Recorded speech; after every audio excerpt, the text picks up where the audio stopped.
Trevor Ombija jandingo panga janyakachi neno Ombija taya nyakwar guoko cha pesa ane makora kao kom mar duol wabro ringo kode nyaka chieng' monya sa oyie wambe samoro wabro miyo ng'at machielo oteku mar dhi kode mbele tamor ni wan kodu kaendi kiny kendo wabro donjo chenro mar imore lakini sani kapok wadhi mabor ahinya we arwak wendo wa ma kawuono modhi yal miluongo ni okil Willis Otieno ung'e ndalo mane weche pek e doho kaso duogo wer moro ni paka mielo disco wabro go kode mbaka ni paka ni to noa kanye to nomielo disco magichopo kanye lakini sani en bende pod en jalup jatelo miluongo ni Jimmy Wanjigi pati miluongo ni Safina lakini kapok ochako kanyo Willis erokamano ahinya kuom miwa sechegi. Ago erokamano kuom rwaka e studio kawuono Trevor. Kaka ineno sani siasa koro dhi nade kaka ipime koro ncha osego lweny e doho osechopo kama koro ker osedonjo tich koro chakore sani an kaka nene pi pok oyudo level mare ingeni ikawo pi ituome kata gi ndo tiole kube pi chopo kuma pi yude level mare sani pi pok oyudo level mare minya wacho ni maendi ng'wech ma piny dhiye nikech kata kirango jatend piny Ruto poko bedo piny motegno gi bobo yero cabinet migawo mare modhi tiyo godo kaka executive to kirango korka bunge koni bende pontie tungni kalure gi ni to kikwan wuon to mane kind pind cheke ariyogi Kenya Kwanza gi Azimio mane wuon ma en majority party e od bura koro awacho ni sani pod tungni to gingitni ka pod piny omanyo kore mondo koro bedi motegno to mano nyisi ranyisi maduong' ma mano nyisi en ni jo Kenya noko bedo gi miluongo ni closure kalure gi yiero mane watieko ni nikech nitie weche moko manowuok e yiero no magara kirango kaka od bura doho kata jo IBC notimo nitie weche mang'eny ma ji mang'eny nigi penjo mapok giyudo duoko masahihi to mane mamiyo chando kata koro piny owacho mondo bed gi an early comfort e ka sirikal chakre nino kata kane oseyier joma dhi bet waziri to Ruto pod bet mana gi waziri mane uro yiero to gikalo weche ma otegno kabisa ingeni nitie policy positions moko ma sirikal osekalo sani dweche ariyo mosekadho gi maka gik manok ber kitimo gi cabinet mar Uhuru mawuok cha gimoro koro wach jiemo ingeni mano en wach ma ji onego ng'i matut kabisa nikech en wach mopogo piny ngima ok kata Kenya kende iyudo ka kidhi Europe kocha to weche GMO ok gidwa to kidhi America to weche GMO go giyiego koro ok en gima onego bed ni sirikal mbwaknie en gima dwaro sirikal ma ong'eyo ni wadwa bet ka to mae gima wakadho to wadwa bet wane sirikal ni kuom higni mabiro kata bichgi wane ni policy mwakadho ni wadhi make sure ni oluwe maratiro to bedo nade to konyo jopiny to be wabet piny bwago mbaka gi oganda bwang'iyo pros and cons ber gi rach mar kelo gigi nitiere gi migepe moko apar magi ok gin mag piny owacho mowacho ni koro gidhi e doho e wach mar jiemo miwacho achiel ni be nitiere resruok moro ma doho nyalo kelo ka sirikal ema nokwongo kwedo wach jiemo to sani koro giyie ni jiemo mondo bi kendo mano to wach ma kare adier ka jodhi e doho nikech maendi en wach ma kane lure gi mbele kocha sirikal nonyiso jopiny ni ok inyal yie wach mar jiemo nikech nitiere gik ma ka ji ochamo chiemo moa jiemo ni nitiere gik hinyruok ma ng'ato nyalo bet go kolo ka kwan achiel iyudo ni samoro kata ni in terms of ngima mar ng'ato health mar ng'at machamo gigi pok wabedo gi gimiluongo ni research motegno manyisi maber ni ka be nitiere any adverse health effect ma ng'ato nyalo bedo godo kochamo chiemo ma ok jiemo gi gimar ariyo nitie weche miluongo ni kodhi kech kodhi ni en kodhi minyiewe duka ok en kodhi moro mibro pidhe to ni iga manyien to ni kano kodhi moko ibro puro ibro pidho en kodhi ma kipidhe cha to nyage ichame te manyiso ni iga ka iga in ng'ama dok ga mane chiro mar manyo kodhi mano nyiso ni kata koro wach mar ni ji kano ga kodhi e thurwa ka macha gima bro rumo tingeni mago gik ma nyaka obed piny ba ji ji wache wechegi maber, public participation kaka katiba dwaro. To kaka jogi noringo gi gini, ng'eni otim yiero tarik 9, ji otieko doho tarik 5 dwe mar 9, Ruto kachamo muma tarik 13, to tarik 20 kama en ng'wech mane mani kadho godo gini. Nikech ok en kata gimi nyawacho ni en ndalo pith. Ndalo pith biro higa manyien dwe mar 4. Koro ne onge haraka ma mondo kadh gini samo kadheni. Ma gima nobet piny mos to rito mondo kabinet mare obedi, to gidhi to giwuoyo gi jopiny, to ji te ng'iyo rango gigi. To mana pane gima kes ni kodhi e doho. Gik ma doho bro onego bed ni penjo ni to gini bende kaluwore gi chikewa mag jo Kenya. Be notim participation mar jopiny moromo. Bane owinjgi kaka gin dwach gi chalo. To be ne opimne gima long'o. Gima cabinet kadhoni.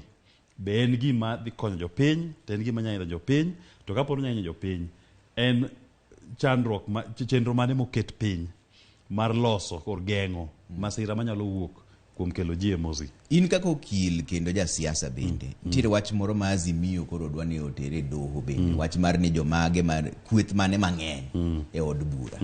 Be doho nyalo konyo wach ni yo moro amora, bedo ni koro speaker Moses Wetangula noseng'ado wach ni chon, moseket ji nyaka e komiti mopogore opogore, nyaka komiti miluongo ni House Business Committee monego bed ni piedho jomoyier kaka jotend migepe, bende koro osemi thuolo ni mondo ochak tich. Azimio be nigi kes moro amora ka koro gitero wach ni e doho nikech giikore mar dhi kwedo ruling mar speaker. Azimio to nigi ratiro margi mar dhi e doho, nikech kata kirango mos doho nyalo penjo outcome mar gima bunge okadho. To maendi en wach ma speaker mar bunge Wetangula nong'ado bura e bunge ni Azimio ok en majority party, ni Azimio en minority party. To kirango mos tibo yudo ni Azimio ne en coalition.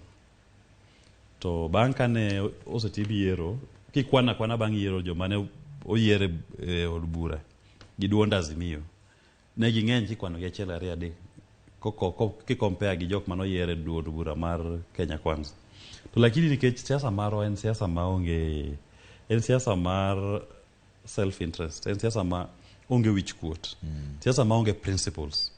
Iyudo ka bang' ji nosetimo yiero, to migawo moko kara koro UDM iyudo ka kata maro chiengni MDG gin gi agreement ma gindikre gi wegi gi Azimio, ka giwacho ni wan jo Azimio coalition wabo bet kodu kama. To coalition ma gindikono bende giwacho ni kadwa wuok to gichikre gi wegi no kanyal wuok nyaka dweche 3 kal bang' election, to nyaka chiw notice man 90 days. Koro nitie nyaka, nikech sama ji dhi e yiero, nyaka iyudo ka jogi ne campaign gi nying jakom. Koro kata ng'ato sigone wach ni kadhi e bunge abo tiyo gi Azimio, jakom ema yiero president. Koro kosekadho bibet bunge to koro ilokri, ing'eni mano bad manners. Kidwaro ni wabed gi politics manigi discipline, politics mar adiera ne japiny, nikech jatelo konego bed ni wuondo jopiny sama odhi manyo kura. Nikech kowuondi sama manyo kurano, to kara sama koro yudeno ipano ok obi wuondi. Koro kane commit ni in Azimio, beda Azimio, to kidwa wuok, luw chike manusingorugo ni kapo nadwa wuok e coalition ni, luw chikego mondo iwuog e coalition no. Ok ni sama koro ni nikech ne koro yamo loko dhi koni, tin bende loko dhi koni. Bet ja opposition ok en wach marach. Wanon Josephina wane opposition. To be wamor gi opposition kama ntiere ni, nikech wang'e ni tij opposition en tij keto sirikal in check. Wane government in waiting. To kendo wabro keto sirikal Ruto ni, wabro range matek kabisa. Wabro kwede kodhi marach. To wabo nyiso jopiny gimonego bed ni timre. Koro jok mamanyo ni gin keringo gi sirikal ni, nyiso ni gin gimanyo gimiluongo ni self interest. Ok ong'i dwaro mar japiny manogone kura, bo nyise ni bede Azimio coalition. To mane gima koro ketho gin, to mano wach makaber to donego rango motegno. Ba duok ji e gik mane gindikore gi wegi. Nikech noko chungi.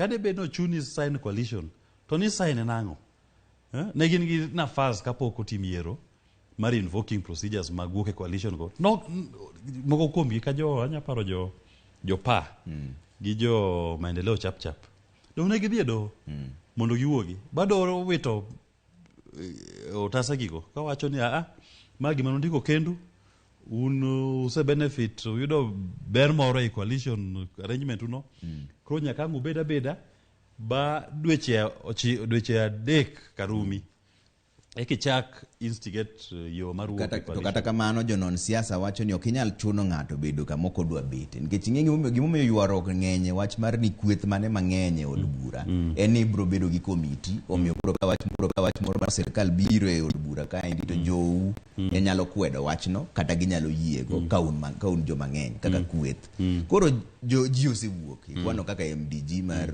David Ochieng gisewuok koro kata chunogi ni gibed mane Azimio kanyo gibro konyo gang'o to wang'e maber ni koro kochopo sa chieng' mar go kura to ne gisesingo ni gidhi Kenya Kwanza pod gibro mana go kura Kenya Kwanza koni ere tiende mar chiko ji mondo chuno ji mondo bede e kweth mok gidwar kendo gisekweda yanga ni kato koda bete ing'eyo ni ok en chunogi ne gichunore giwegi gech coalition agreement mar Azimio no wan Josephina nok wasaine nok wadonje Azimio to be nok wadonje Kenya Kwanza gin ne giwuok giwegi ka girango ber gi rach mar Azimio to ne gineno ni ber ng'eny malo rach bane gindiko ng'ama nochuno gi ne onge pichni bende nitie king'iyo pichni sama ne David Ochieng kata ne sign ko donjo Azimio kendo nonyiero malich ndiko ting'o agreement e lwete kama kogo picha gi jakom nyiero nikech koro mano chal mowuondo jo Kenya mondo gone kuro bed mjumbe koro kisebet mjumbe tiwuok ing'wech ringo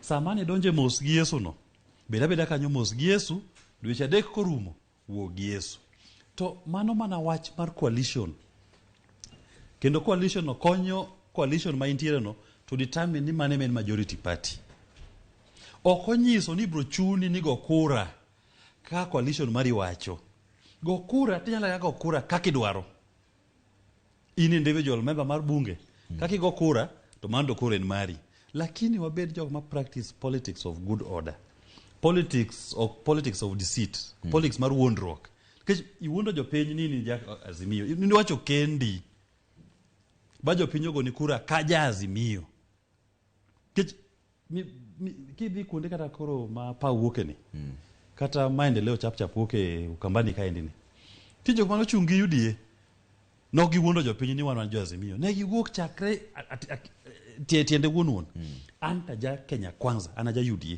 bo chung godo bo kogone kura kata ogone kura koro ere tiende wuon ja piny na ja Azimio then kose yieri gi Azimio don bura mar Azimio koro ke ni lokri ni ana ja Kenya Kwanza mano bad manners politics to mai momino ka gik matindo tindogi sama ng'ato sengeni ati siasa ni miriambo okochodhi wuondo jopiny mondo ogone kura to mana kodhi wuondo nyaka jopiny kochopo representation okotim mahitaji mane jopiny oyiere ni mondo timi to gino lit moloyo ka siasa manyien modwa go e Kenya ka en siasa mar joma nyien joma tindo madonje siasa okonego bed ni kao timbe maricho mag siasa machon mar miriambo no siasa wabeduru gi siasa mar adier makata kan Azimio tachungu mani anta Azimio to kado wuok Azimio adhi ng'iyo coalition agreement no ni Azimio ni iwuokie nang'o tawuok e Azimio kalure kaka nwandikre ni wabro wuok tiwuok to wacho ando kura wera gi Azimio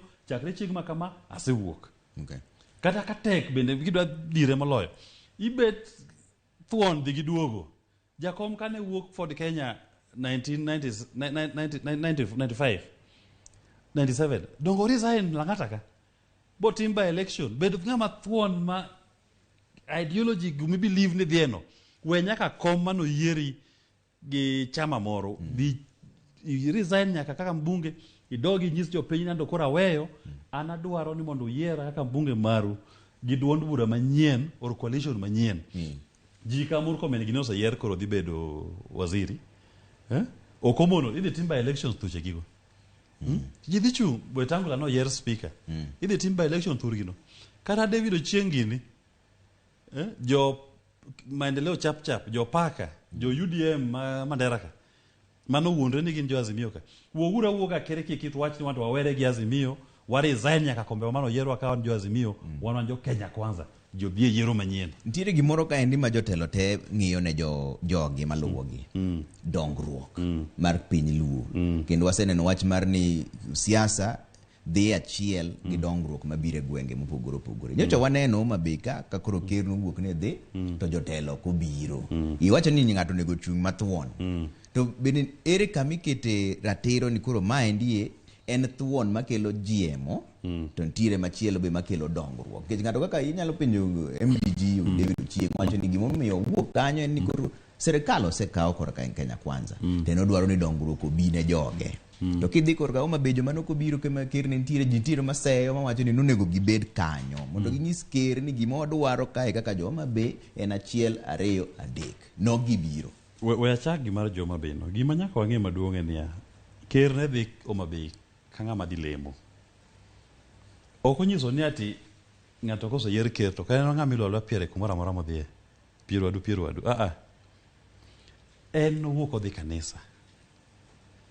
Ok en ni bang' kanisa kata kanisa no. Ji ne dhi bet piny ni discuss development mar Homabay kata mar Kaluo Nyanza. Macha no dhi mana lemo. Kaluo kacha nitie nyaka joma bende gin jo Islam. Ma gin jotelo. Koro ang'e chuno jo Islam no dhi e kanisa. Mok din mare.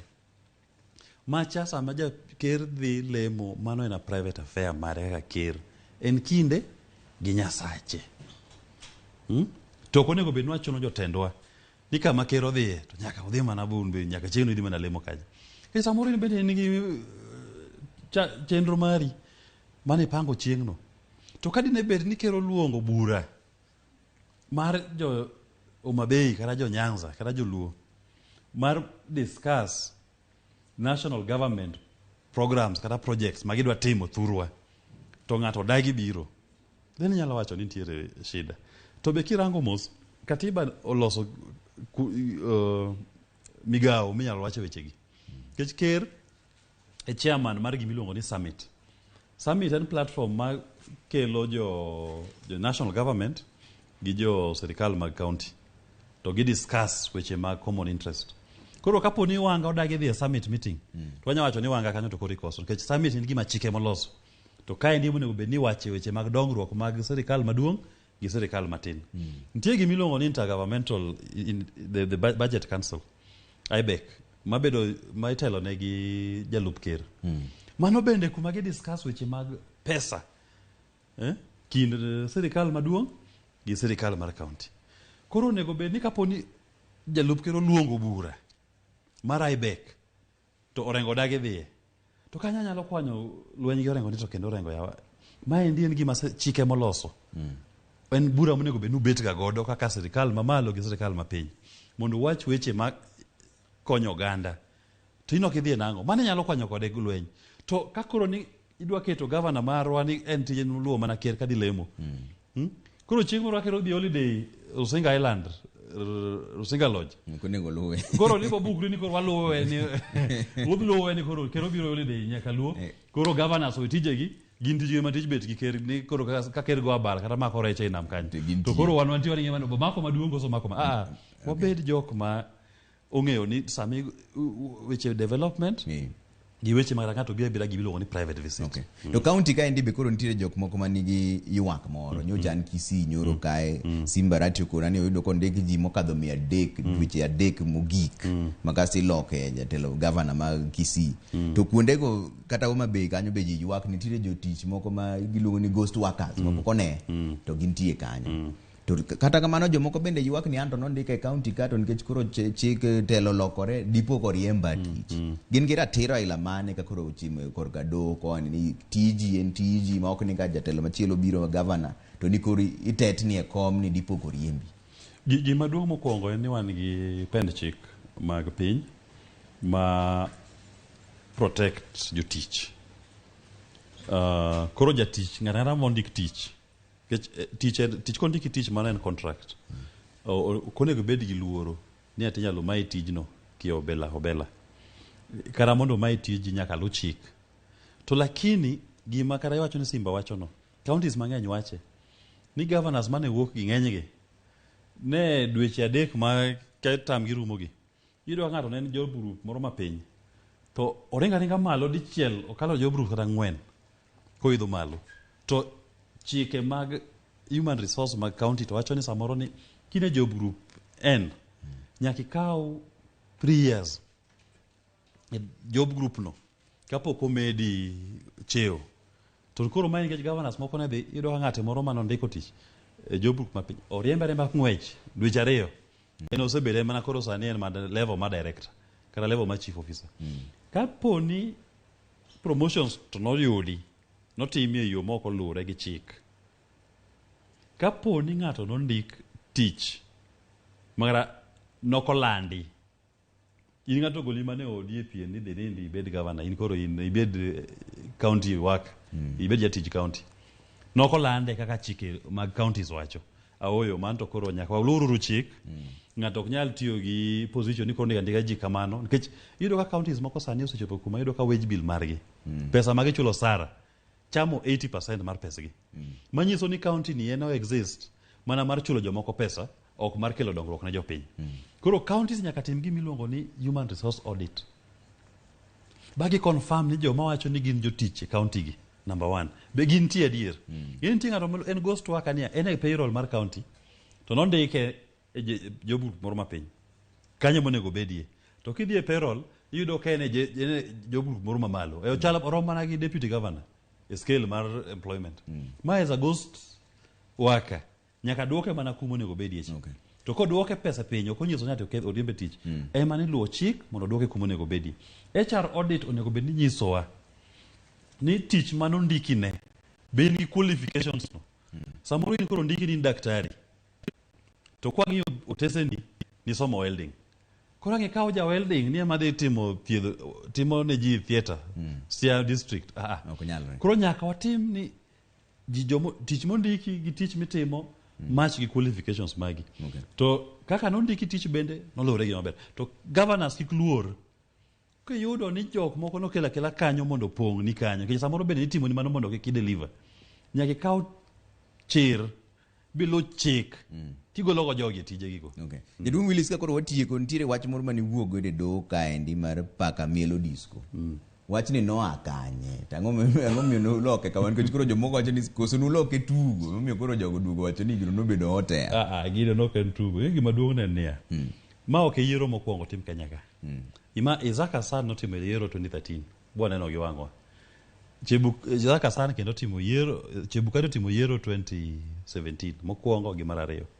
to gima duong' mane neno yiero go kane chopo lendo nilando ga kura ma ng'ato yudo constituency ka constituency balande gi 290 constituencies by the time mane Uhuru kadho miwacho ni koro Uhuru oyombo Uhuru ne onge Bomas Uhuru ne ntiere e ode Lavington ka sama nilande mano mo 2013 eka owuok odhi Bomas ko ji to oselande banyaka TV oselando bakoro osechak tim reviews ma ji ong'e ni mae to Uhuru ema osekalo threshold Chebukati notimo kamano 2017 an ja campaign manager mar Jakom nantie Bomas landa banyaka samilando ni Uhuru koro osechopo 50% plus 1 no Uhuru ne onge Bomas Uhuru ne nitie Shaweri bo wuok Shaweri odhi KCC kose land koro mamisho ni koro magete results te eka Uhuru no wuok KCC odhi Bomas kao certificate to wan marwa ni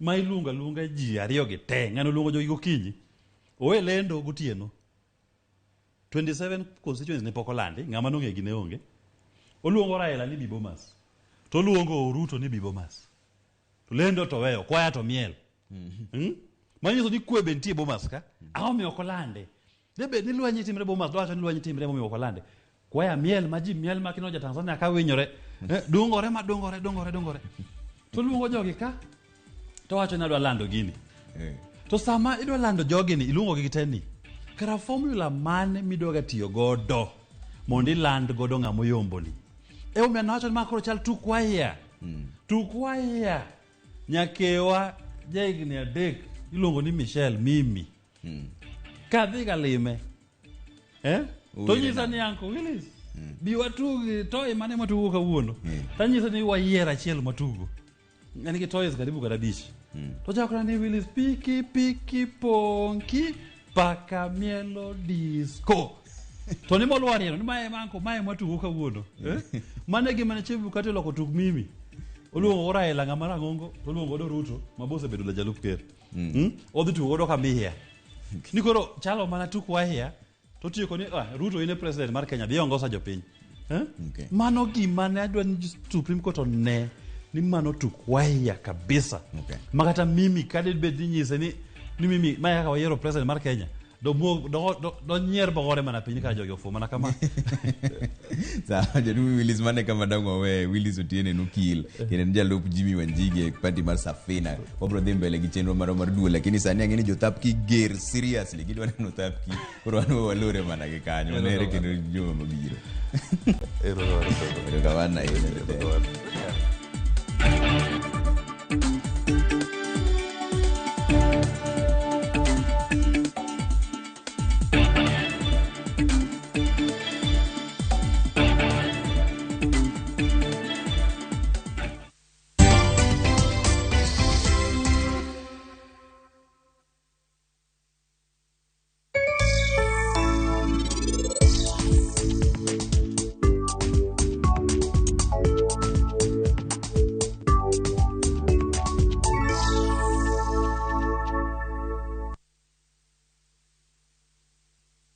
Collect fare kwa boda au matatu ukitumia ViewPay cashless na uqualify for bima ya 100,000 shillings pamoja na medical cover ya 20k na permanent disability cover ya 100k kwa 5 bob pekee. Dial *236# today to start using ViewPay cashless. Wakenya wengi wanaendelea kushiriki na kushinda $300,000 kwenye Shabiki Major Leagues Jackpot. Mimi naitwa Bramwell George Kitai kutoka Nakuru. Nilijaribu kucheza hii mchezo wa Shabiki na nimeshinda shilingi 1,300. Watu wote wenye mnasikiza kwa radio ama mnaona kwa TV, mjaribu hii mchezo wa Shabiki, mjue watu wa Shabiki ni watu wa ukweli. Mimi ni shabiki, je wewe? Kuwa mmoja wao. Cheza Major Leagues Jackpot kwa shilingi 10 pekee kwa kutuma neno MJP kwa 29063 na waweza kuwa mshindi. Shabiki Major Leagues Jackpot, the easiest jackpot in Kenya. Not for persons under the age of 18. Betting can be addictive. Play responsibly. Shabiki.com is authorized and regulated by the BCLB. License number 416.